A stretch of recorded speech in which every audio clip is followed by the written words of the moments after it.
Welcome to Rebranding Menopause.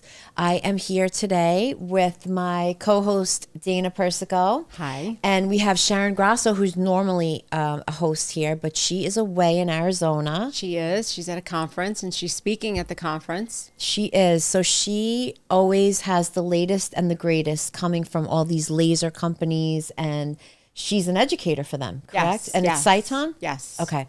So when she comes back, we'll have a lot of great information, but she's not here today, but we do have a really special guest. Her name is Vera Sweeney. So welcome, Vera, Thank to you. Rebranding Menopause. Thank you so much So for having happy me. to have you. So happy to be here. Yeah, I'm so happy that you're here. I mean, you're a little young for this podcast now, isn't she? Different perspective coming is. I'm on the first square, but I'm on the board, ladies. I'm on the board. She so. is. Coming in hot. She's coming in hot. Literally. So the reason why I wanted to have you on is because I know you, you're an influencer and you're a mommy blogger, and you have a lot of credibility in the space, especially here on Long Island with moms and women. And I just think that it's so amazing that in the last 2 or 3 years, especially, women have been getting a lot of, I don't want to say advice, but I want to say direction, or just all the information on social media. Yes. Right? I think that there's a positive and a negative to that, because everyone has access to sharing information, but sometimes what might work for you might not work for me. And so when you're in the trenches, you'll do anything, right? And the source, right? Right. So it's also it is because I do that as well. If I'm really not feeling well, my stomach is hurting, I'll look online, and then someone's like, blend up a lemon, including the peel, and throw cayenne pepper in it, and I'm and like, stand on your head, and you're going to be fine. Exactly. And I'm like, I'll do it, because like you're just so desperate to do it, and including menopause, I'm just like, wait, what do I have to do? I have to swirl a chicken over my head, and I won't have hot flashes anymore. That does work, Oh, but listen, it'll go. Especially if it's from Costco, right under the oven. God. But I think menopause is one of those pain points in a woman's life where there's not enough research done on it yet. There's not enough conversations done on it yet. You go to the doctor, and I don't feel like we're getting enough of the story. Because you interact with so many women because of your following in the community that you've surrounded yourself in, and also that you've created. Do you feel that it's a continual topic that comes up one way or another? 100%. And it's never the same. The statement's different. Last night I went to Bunko. Do you know what Bunko is? It's the dice game. And the minute we arrived, the conversation turned to menopause. There's 12 women in the room. Yeah. And my girlfriend, who's a year older than me, she said, well, I haven't had my period in 3 years. And I said, I can't believe that. And my other friend, I haven't had it in 10 years. I have my period right now. And so we're all talking. We're all pretty much around the same age, but we're all at different stages of life. And we're all still don't know how we got there, how to get through it. We're all still suffering from hot flashes, and our hair is falling out. But yet there's no direct advice. And you're kind of comparing notes. 100%. That's the only way to do like it. A classroom. Yes. As soon as all the women get that's together. what we have here, 100%. right? Like, that's why we started this, because it's like your girlfriend's guide, right? We're not doctors. We're not medical professionals. Anything that we say on this podcast, you have to do your own research, which is another great thing. I think a lot more women are doing research, and they're not just taking their doctor's advice and doing whatever the doctor says. They're questioning, how their body feels, and they're not suffering like they used to. But they do say that 48% of women are getting their information about menopause through social media. One form or another. Now, I believe it. You can say, right, it's 6 of one, half a dozen of the other, but there are some incredibly amazing women and doctors that are on social media right now that are crushing it. And they're changing the landscape on the planet, right? Right, but that number, you talked about this whole statistic, so that's social across platforms, but when you go to medical professionals, how much does that number drop? It's 15%. 15% are getting their info from their doctor to healthcare professionals about it, and even less than that are getting treated. It's unbelievable. Well, I will tell you, I don't really have a primary physician, which I know that's horrible. I have a gynecologist and a neurologist. Okay. Those are the only two doctors that I go to. Right. And when I went to my gynecologist, I said, "Can you test me to see if I'm in perimenopause? Can we start that?" I said, because I really feel it took me like 2 or 3 visits for her to finally put that in my panel. Okay. So that's a really great thing that you brought up, because we've been working with Dr. McNally from Northwell Health, and a lot of their team are menopause certified. Specialists. And a lot of times they don't even look at your panels. They go by how you feel. Right. Because you know what?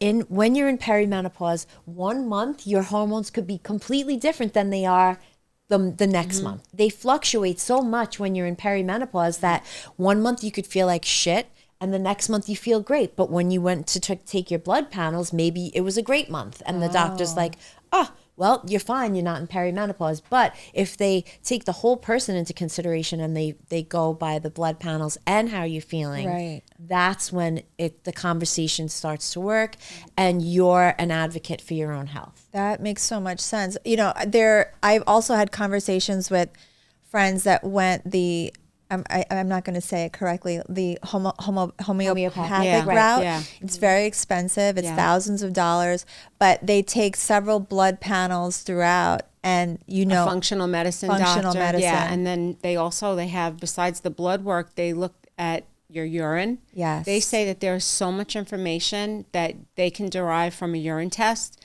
When is the last time a GYN or an MD, your primary, said, we're going to do this other test too beside your blood panels? They don't, but a functional medicine doctor will. No, I wish that was covered more, insurance companies covered that more, because I feel like we need more information. I just feel like medicine is like, from 100 years ago, this is what we're doing, and then they never really vary from the original route. Think about our grandmothers, right, and our moms. They were under the impression from the World Health Organization and all the studies that were out back in 2002 that hormone replacement therapy caused cancer.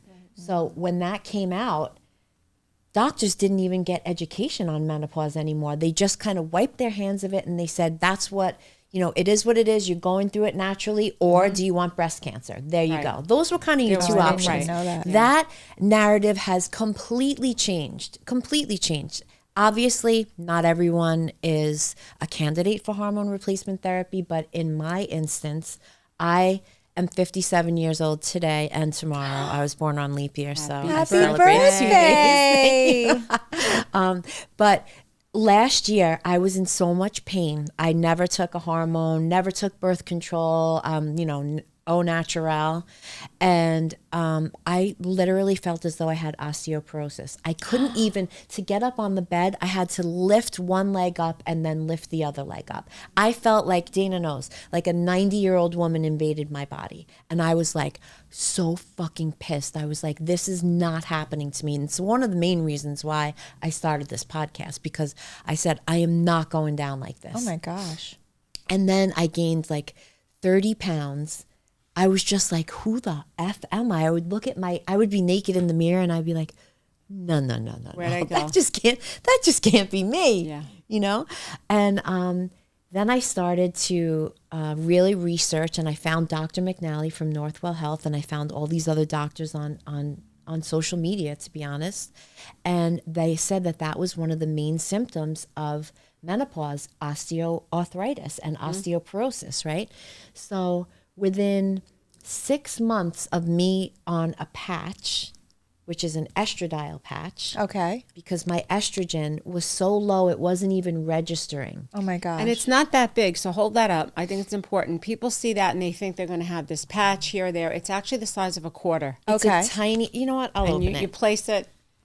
It's a tiny little patch that you put right above your hip. Once a day. No, No. once a week. Once a week. Once a week, or if you're on a low dose, you can do it twice a week, Twice right? a week, depending on what the doctor prescribes. Right. And it's so thin, you don't even know you have it. Like that, you almost forget that you have to change it. Okay. Because it looks like the color of your skin. Why isn't this But it's open? so effective.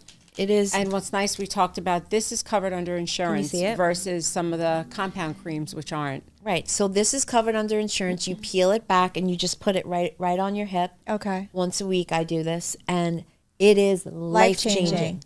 I said to my husband, I said, this was after 2 months. I said, do me a favor, be honest with me. Let me know what you think of my personality and the way I, just the way I'm reacting at home. He's like, I have to tell you, he's like, you're so less miserable and nasty. Maybe I need the patch. Wait a minute.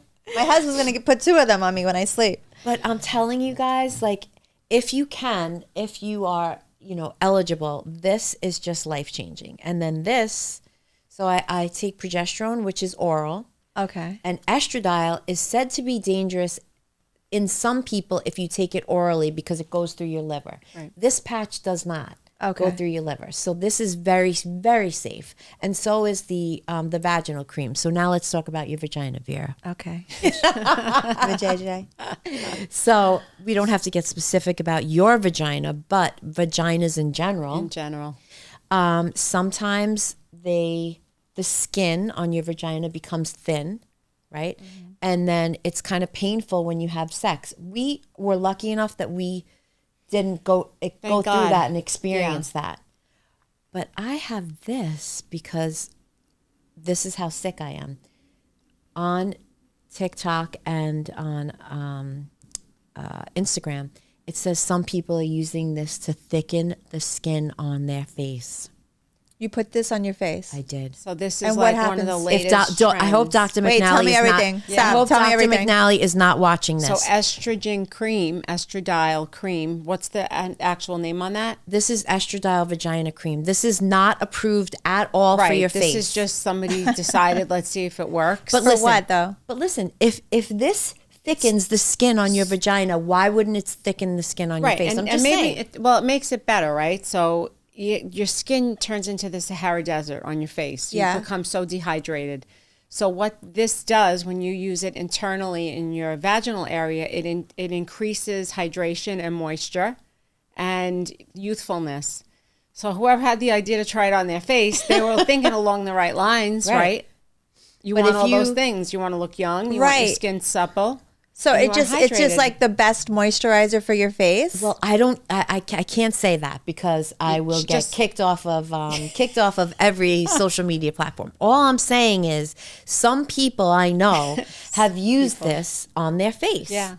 They say that supposedly this dosage is not good for your face, but there are estradiol creams. What is that? That are being researched for your face. Is that over the counter? No, that's a prescription. Prescription. Yeah. Okay. But it's very very interesting. safe. Yeah, so this is a little bit stronger. So maybe if it was a 0.25, maybe if it or was a little, 0.5, right. yeah, maybe. But I'm just saying, I love the fact that there's so much research and development on social media that you can follow along and figure out when it is FDA approved. Right. Because my vaginal cream will be on my face the second that it is 100%. FDA approved. Well, it's like Ozempic. Ozempic was created for something else, for diabetes, and now it's being used for weight loss. Yeah. So I mean, but the cool part of it, I think, is that women are actually taking a position to try something for themselves.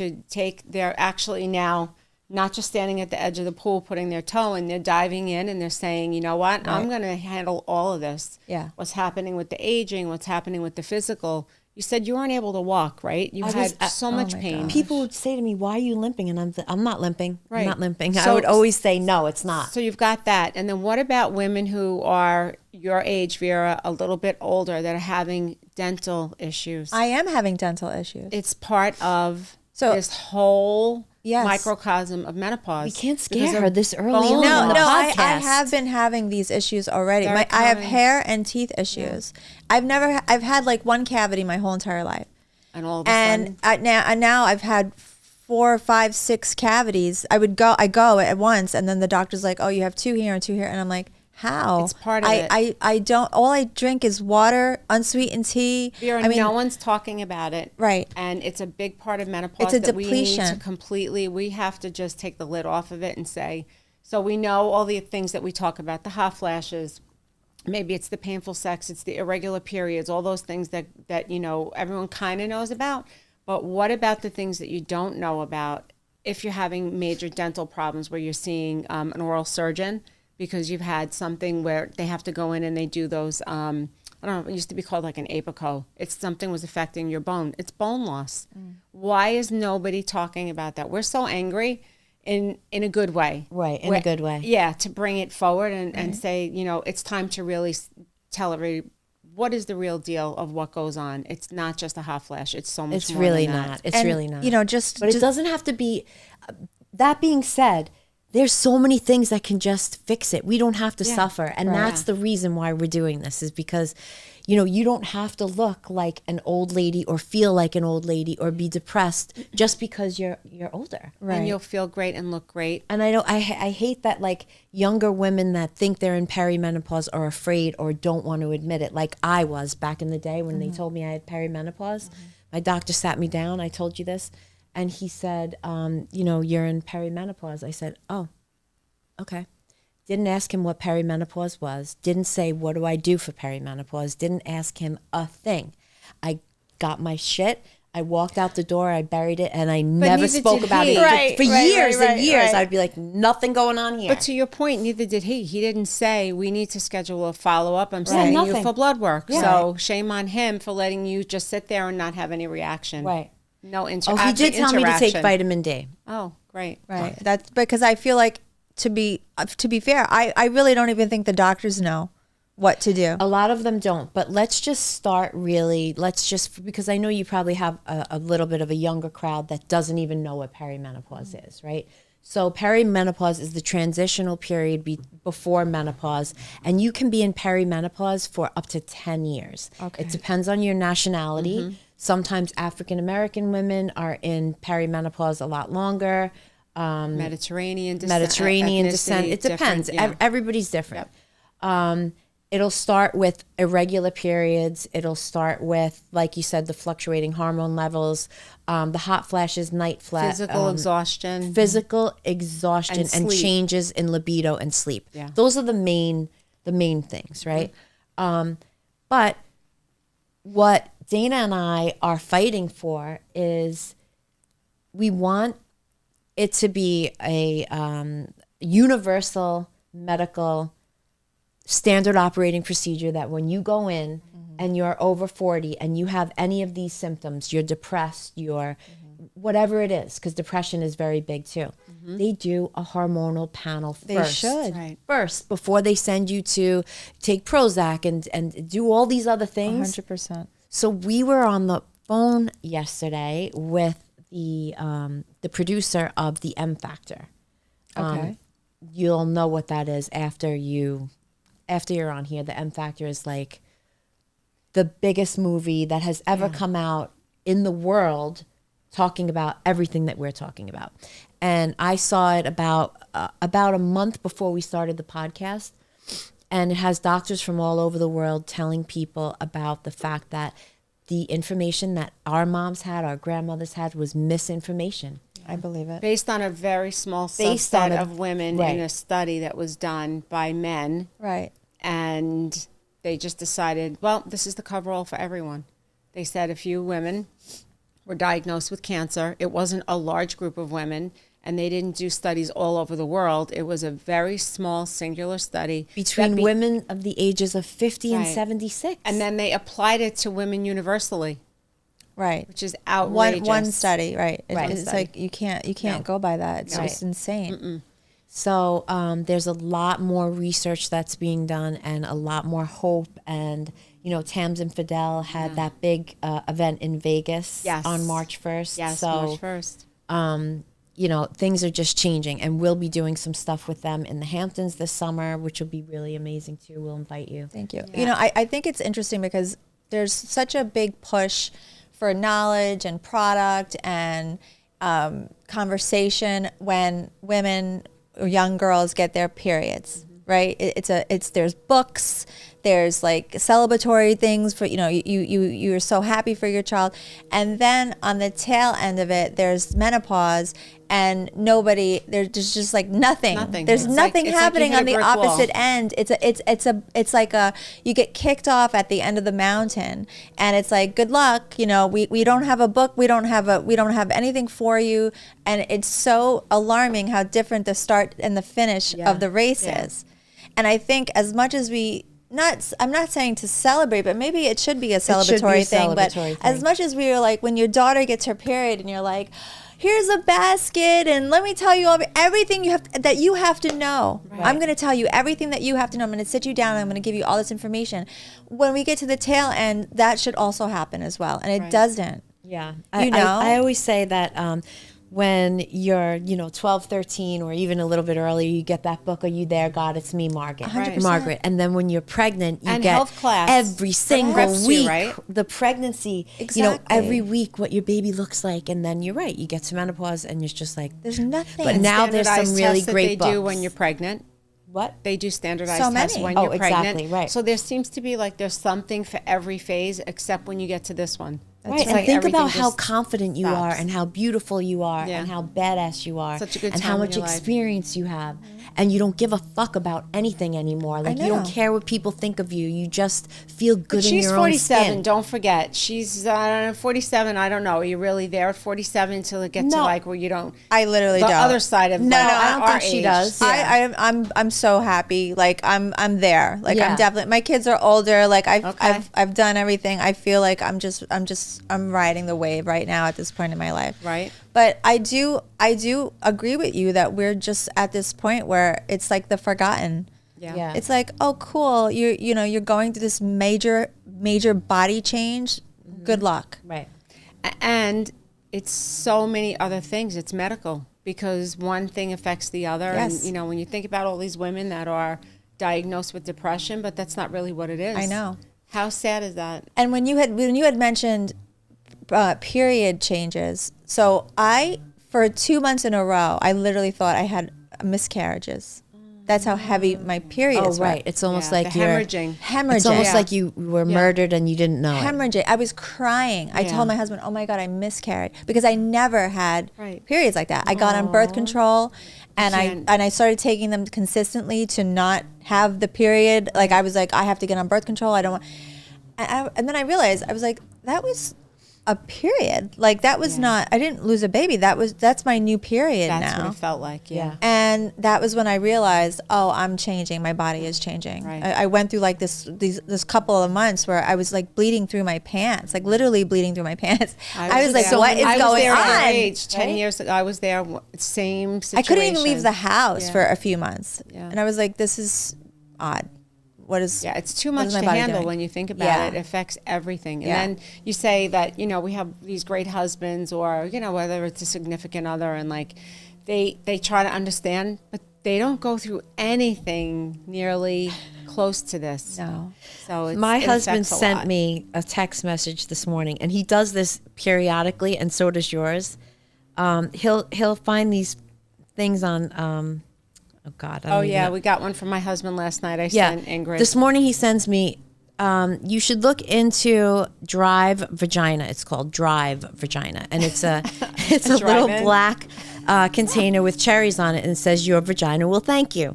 So I said to him, thank you so much for thinking of me, but my vagina is all good right now. I'm like, you're so considerate, but he's so funny. Listen, at least he's researching. But he thinks it's a joke. He thinks this whole thing is a joke. Yeah. And here I am, like, doing this whole podcast, and he still kind of doesn't take it seriously. I feel like men still think if the woman or their wife is going through menopause, that kind of means that you're old. Yeah. I still feel like this, and God forgive me, because he's never makes me feel that way. But I do feel like there is a little bit of a stigma still to that. Yeah. We were watching the podcast the other night, and we were having dinner, and it was on the TV, which is not too far. We were able to see it from the kitchen, and we were talking about some interesting things, and he looked at me and he says, you know, babe, I support you on everything, but I can't listen to this during dinner. I was like, all right, I get it. I'll just turn the volume down. But They only have so much capacity. I understand. their bandwidth for that. You know what's so funny? I was at the American Heart Association Go Red for Women luncheon with Elisa DiStefano yesterday, and I was talking to a few of the doctors. And this guy comes over to me. He's like, excuse me. He's like, are you from that podcast, Rebranding Menopause?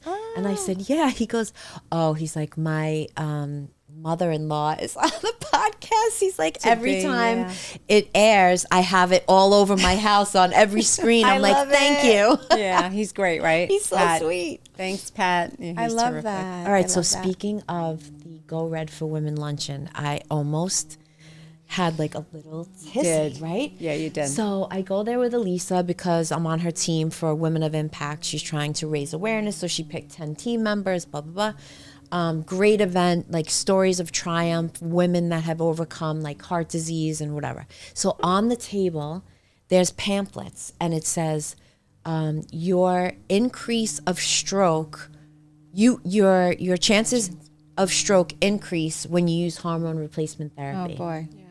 I looked at, I go, what?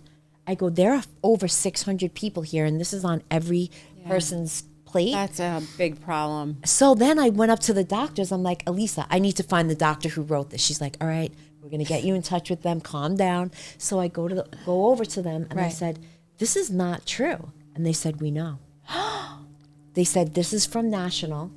Come on. They said, we know we're in the process of changing things. And I felt like saying, well, then why the hell is it on the table? How could they allow that? How could they allow that? And I know they're going to be upset with me for saying this, but it's just ridiculous. This is what I mean about the misinformation. But they if you knew it was acknowledged it, wrong, why did you put it out? Right. Because now the person that doesn't do the research like we're doing will look at that and say, nope, never doing that. Of course. Right. And then that negative cycle continues that could have helped so many women because they're like, no, I was told it's no good. Right. But there absolutely is, some things that if you have these certain, predisposition that you cannot, because it could increase your stroke, but you can't use that broad brush. That was too general. It's not there. It was too general. Yeah. Are they correct? Yes. In about, they say 8% of women in a 10,000 woman study will have a stroke because they have that gene. And please forgive me because I don't know exactly what it is. These studies can be twisted and altered. It's how they interpret the data. Because I just read the other day, and it's everywhere, you can look it up, and it said only a couple of months ago have women tampons and pads started to be tested on real human blood. This is everywhere. That's not true. I used to work with P&G, and I worked with P&G for 15 years. I used to go to Cincinnati. I got flown to headquarters twice a year. P&G has been paying women to sample in real consumer studies. Real consumer studies. Take home the pads and also take home the diapers, and they pay women and they pay families to bring back the products with really a used. reputable company does that. Right. And this is for 15 years at least. I've been working with them for 15 years. And then this one study comes out, and it's everywhere. Can you believe your pad has only been tested with real blood for the last year only, and all these women? I can't believe it. I can't believe it. And it just spread like wildfire. And you have to wonder right away who was the source and what was the motivation for that. It's one study. I don't know. Right. And I'm telling you, from P&G's mouth in P&G's headquarters, I saw where they collect the samples. And P&G, because that's a women's hygiene and beauty care item, they have to go through so much regulatory hurdles. The Cosmetic Review Board and a multitude of others, they can't put that on a shelf for consumer use without those safety studies and verifying them. So I'm curious. I'd want to know who put that other one out. I read it, and I'm going, you can't trust. You literally can't trust anything. Yeah. And if P&G did it, Unilever did it. They're also, I don't know for sure, but there's no way Unilever also didn't test real studies. The amount of exposure they have, it's impossible. I mean, come on. But It's everywhere. You can look it up on Google. It came out like a week ago, and it's like Vox. All these websites ran with it. Wow. You know why, Dana? We don't have to use tampons anymore. Right, right. We didn't see that one. It's not coming up in our feed. It passed. But, you know, as a publicist, that's what I do, you know, for work, and digital marketing specialist. I see all of these different studies and different statistics, and I'm always so curious to really look into things, and so many times it's just BS. And I don't know if you know this, but Dana not only owns the Institute, Long Island Hair, Skin and Nail Institute, but she's also an advocate for education in Washington, D.C., and she's a bigwig there, and she gets a lot done. A volunteer. And she has the #1 institute in the country. Thank you. And she has a lot of credibility, and that's what we're going to use to try and help us get this legislation passed, so that women at a younger age will be able to have this covered under insurance. Oh my gosh. Right? Yeah, we want to speak to your community, and you know that's why we're so glad that you're here. You're so glad. Because there's legislation that's taking place. They're going to reintroduce the Menopause Midlife Care Act in Washington. It was introduced in the Senate. They're going to reintroduce it, hopefully, in Congress. And if they can get it through and it's successful, what would happen is that it'll now make healthcare providers, say like Northwell, you know, if you want to kind of like simple it down for people who are listening, Northwell would require that their workforce, whether it's nurses, NPs, PAs, are required to take X amount of whatever it falls, however it lands, X amount of continuing education, certification for menopause.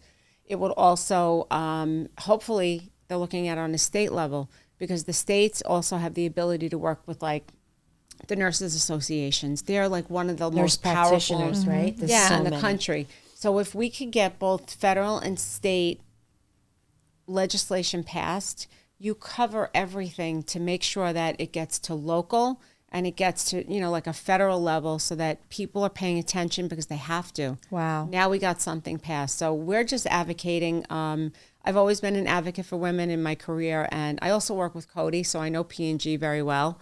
I've been with them a very long time. And so tell her what you do for them. So I've been their global beauty expert, you know, doing a lot of R&D and consumer studies and public relations launches, launched over 100 products with them over the course of my career. But good brands like P&G and Cody and all of these other national, Northwell, they're not looking to do the wrong thing. Right. They want to correct this. So we're glad that we've had this conversation and can be a part of it. I mean, any way I can help or get involved, I would be happy to. This is so important. Yeah. It is so we need important. people on the ground level, and it's really just going to start to take off. You know, Right. You've got a great following. People love you, and your message is always and you're so beautiful easy, in person. to understand. Isn't she so beautiful? So are you too. Are you I feel kidding? like I you're can't even stop more looking at you beautiful. too. Oh my I feel goodness. like you're even more thank beautiful you. in person. And you're so busy, so you found time to be here with us. I will do is anything amazing. for you guys.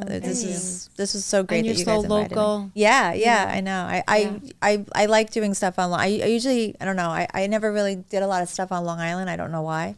And then because there probably wasn't anything to do, Vera. Maybe it's all I in the don't. city. But now, I'm obsessed with Long Island. Yeah. Like now, for like the last 4 or 5 months, I sort of like dug my toes in the sand, the Long Island sand. Mm-hmm. And now it's like this is sort of where I want to focus. Like I'm definitely not traveling anymore. Like I'm just gonna stay here a little bit in the city too. But I'm so happy doing stuff out here. Unless P&G calls her, she'll be on the flight. Well, actually, that's true. But no, I'm just kidding. I do. I'm enjoying myself. It's fun to do stuff How did at you home. get started?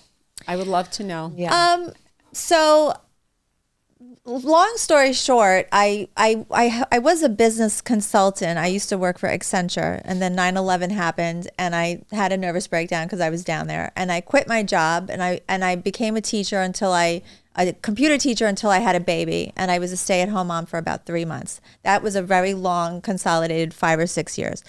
And I stayed at home for 3 months, and I couldn't do it. Like I needed something of my own. And I was watching TV, and it was Inside Edition or Access Hollywood. And they said, coming up next, the top 10 blogs on the internet. And I never heard what a blog was. And I said, what the heck is a blog? So I got a pen and a paper to write down what they were saying. I was like, I'm going to find out what a blog is. And I wrote them all down, and I went upstairs, and I typed in all the URLs, and they were the I used to do front end design, so that's what I used to do, and they were the ugliest things I've ever seen. Right. And I called my husband up and I said, I'm going to become a blogger. And he said, what's a blogger? And I said, I don't know. At least you didn't say stripper. Right. Don't worry. And I said, I don't know, but literally I'm going to do it because I can do it from my house. So I built out, I knew I had to do something that was timely, that I would have content every day. So it was either celebrity gossip, politics, or sports. I did gossip because I didn't really care about politics or sports at that time. And I ran a celebrity gossip website for 10 years, and it was like 7 million views a month. And it was killer. I mean, killer. Like I had a full staff. Like it was People Magazine out the wazoo insanity. And then in 2009, the mommy blogging thing kicked off, and I was like, I'm a mom.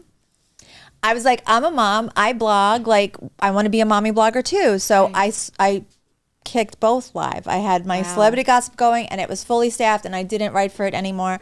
And then I had the mommy blog thing going, which I made more like a lifestyle thing. It wasn't just about my kids. It was about beauty and style and travel. I kind of did a little bit of everything.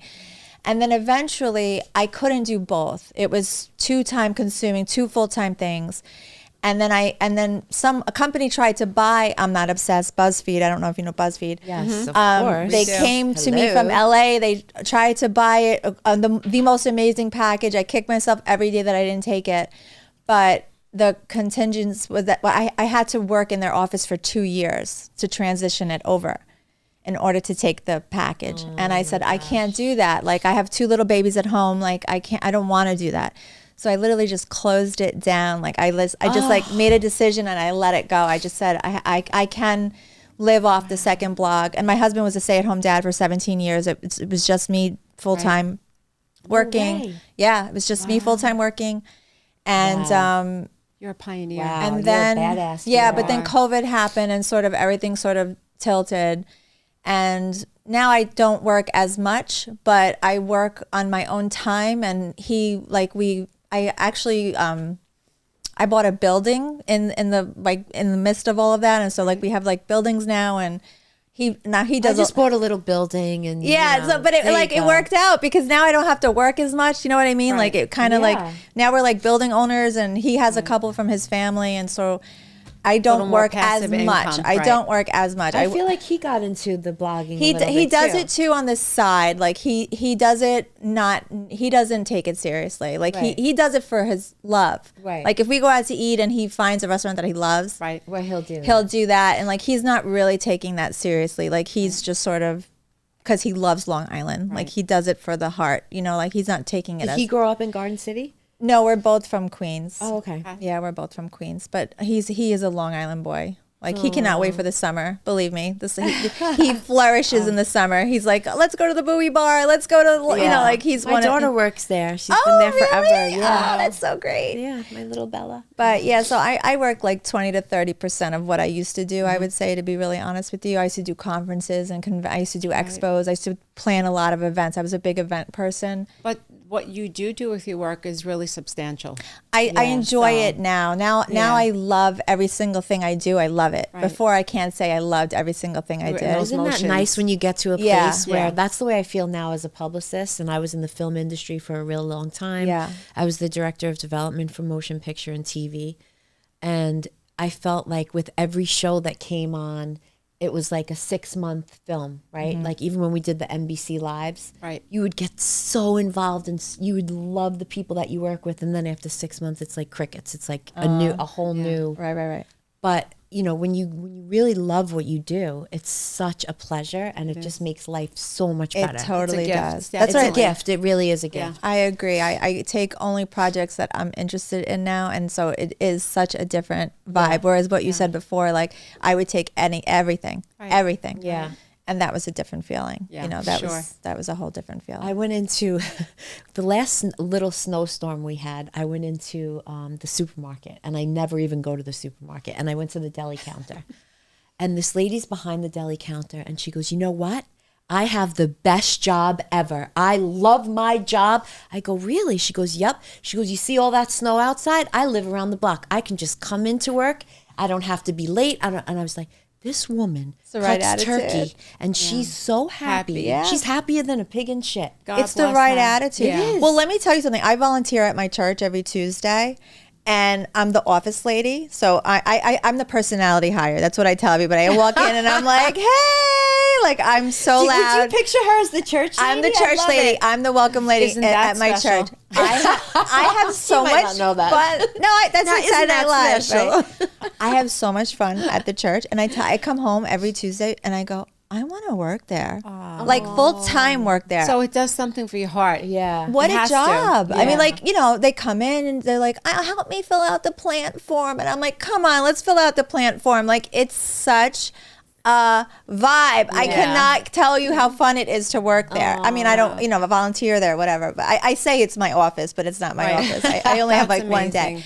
But I would be so happy if that was all I did. Yeah. Like, just like, I mean, maybe eventually I will. Like, Yeah. in 10 Right. years, maybe that you're will gonna be a my job. full-time church lady. Right, right. I mean, I'm telling you, it's not a joke. I come home, I tell him all the gossip.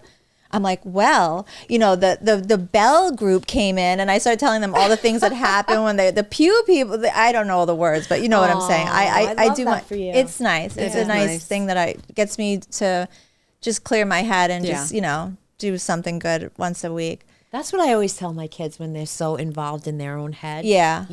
You have to go do something nice for 100%. someone else Yeah. because it just makes you feel so 100%. much Oh, better. it changes totally I everything. love it. Different It does. perspective. Yeah. I love it. I really love going there. So I think what we'll do is we'll put on our Instagram page, we have some links, and we'll put some links to some menopause specialists from Northwell that we really trust because, our inbox just gets blown up all the time. I think it might be easier just to, and obviously everyone do their own research, but this is who I use, and I absolutely adore them. Tell us where we can find you. On Instagram, Yeah. Instagram and TikTok, I feel like are my two Yeah. main Makes things. sense. And then YouTube, I just sort of reshare everything that I Right. do. So there's no new content on YouTube. So you have like 55,000 followers on on TikTok, and yeah, a lot on like 80-ish thousand. yeah. So It's your good, and they're all. Most of them are She women. has a lot of young involved. vagina for us. I have a lot of Yeah. vaginas. There's a lot of vaginas following me. Yes. All right. On that note, we're going to wrap up. That's the tagline. A lot of it. That's what I'm going to put on my Instagram. A lot of vaginas follow me.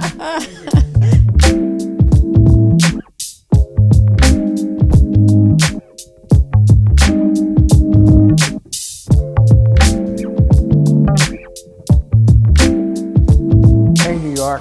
I'm Harvey, proud owner of Optics and veteran in the eyewear industry. Consider this. Why would someone have a closet full of shoes but only a few pair of glasses when eyewear is the only accessory that completely changes the way you look, feel, and the way you're perceived?